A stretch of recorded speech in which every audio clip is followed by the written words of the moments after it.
Hi, and welcome to today's Live at One. I'm really excited to be here today and share with you my thoughts on how we create space when we've got a million and one other things that we want to do. We feel like we have this like perpetual list in our head, and it's just like going on and on and on. We've just got so much to do. So how can we create space when we feel like that? Because often we don't feel like we have any option. There's no time to do anything else. And what I want to be exploring today is how we can create some space. So for those who don't know me, I'm Andrea Morrison. I'm a transformational coach. I work with entrepreneurs, I work with business owners and professionals, and I share a very simple understanding of how we work as human beings to enable us to understand ourselves more, to reach our potential, to take action on what we really know is true for us. Hi, Carol, lovely to see you here. And really enjoy our lives more, be success in whatever success means for us. Now, I'd love it if you enjoyed this video, if you shared it and liked it and gave me some comments, gave me some feedback. That would be absolutely brilliant. So today, in today's short video, I'm exploring how we can create more space in our lives, even though we've got a million and one other things that we have to do.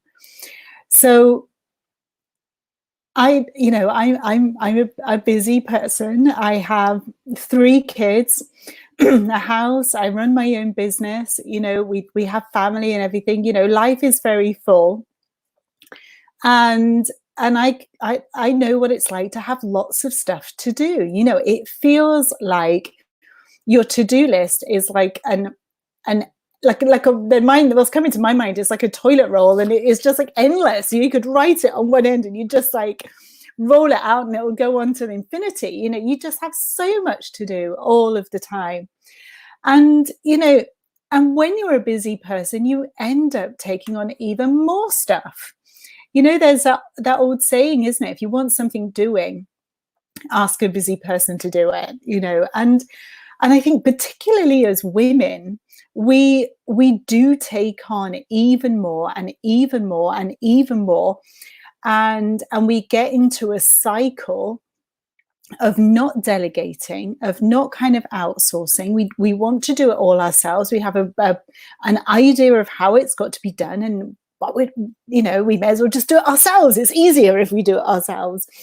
So we get into this cycle of just having endless stuff to do, and internally. So that's kind of like the external, and the internal, how that feels is like having a narrator constantly telling you everything that you need to do. Don't forget this. I'll just do this. You just need to do that. Remember to do this. Oh my goodness, I've got this to do. And it's constantly narrating everything on your to-do list, all of the time. And of course, when we're experiencing that, it can quite easily then fall into feeling that we've got too much to do, that we're feeling overwhelmed, we're being stressed, running up against time, that if we don't get it done, we're not really too sure what's going to happen, but it feels pretty horrible, whatever that outcome is. And all of our stress responses kick into play. So I'm wondering whether that's kind of resonating with those of you who are listening at the moment, because that was certainly my experience of that. And I was reminded of this recently when I was listening to Dr. Bill Pettit. He remarked, human beings are the only creature that go faster when they get lost. And I thought, wow, yeah, because I certainly, when I was in my professional career, and I took on so much. I obviously had my career. I had 3 small children at the time, and life was very, very busy.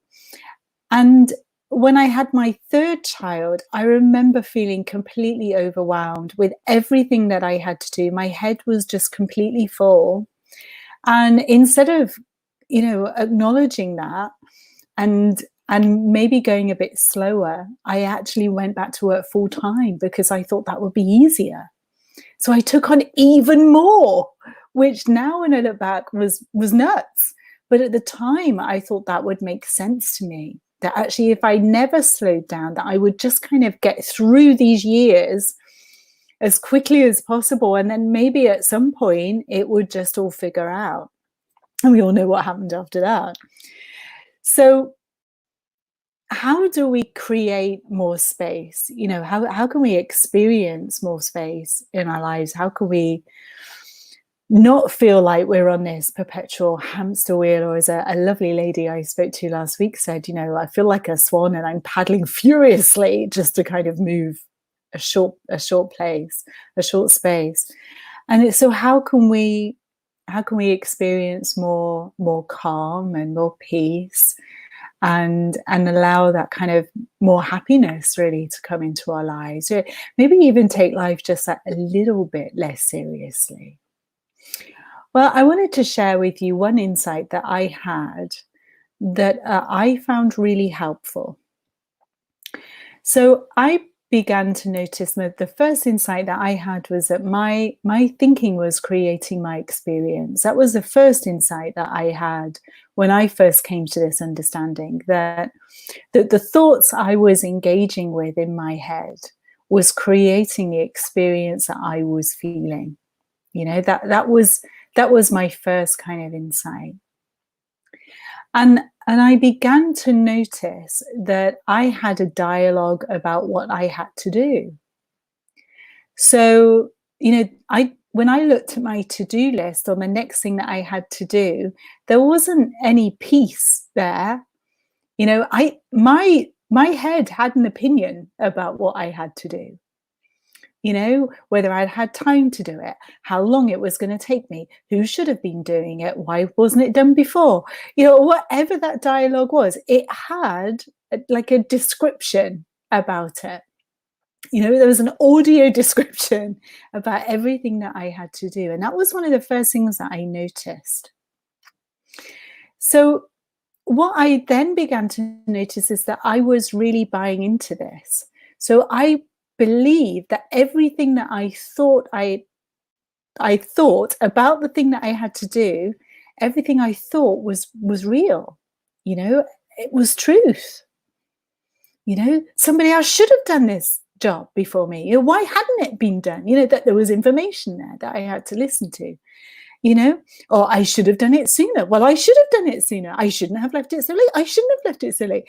And I began to really see that, perhaps that isn't as true as I think it is. You see, what was happening was when I had a thought about something to do, I don't know, something really simple, like I'll post something on social media, or I'll go and do the washing up, or I'll pay that bill, or whatever it was. That was like a little, if that thought was like a car on a road. Now, when my son was little, he used to have these cars that used to hook up together. Yeah, so you could get like a whole train of cars. Like one had like a tail gate and the other one had a hook on the front, and you could hook them all together to get a whole row of them. So I'd have one thought. So that's like one car, if you like. And then I do a whole bunch of thinking about that. Yeah. So say I had to pay a bill. Well, why wasn't that bill paid before? Oh my goodness, we've left it too late.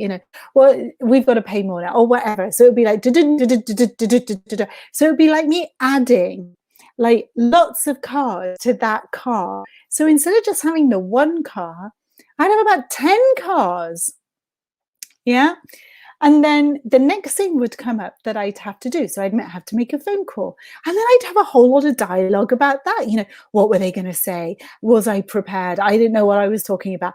And whatever story was coming up. So that one thought about one thing I had to do then became about 20 thoughts. So I began to notice how I was filling up my head, if you like, innocently, completely innocently, because I'd never known I was doing it before. I just began to notice that this is what I was doing. And then I noticed that, oh, I actually don't have to add to it. I can just do the thing I need to do. And I can just do it. Like, I don't have to have a dialogue about that. I don't have to describe it. I don't have to describe it to myself before I do it. So I don't have to add cars to it before I've even got there. Yeah, I can just be really clean about it. And the more I spotted this, right, the clearer my head became, because I was literally doing less thinking about it. Now, there are times, and there are still times now, where I add loads of cars to something, right? Because it's a really human thing to do. But I figure if I don't do it 80% of the time, say, I don't know, I've never worked out the maths, but say 80% of the time, that's a whole lot of thinking than I was doing before.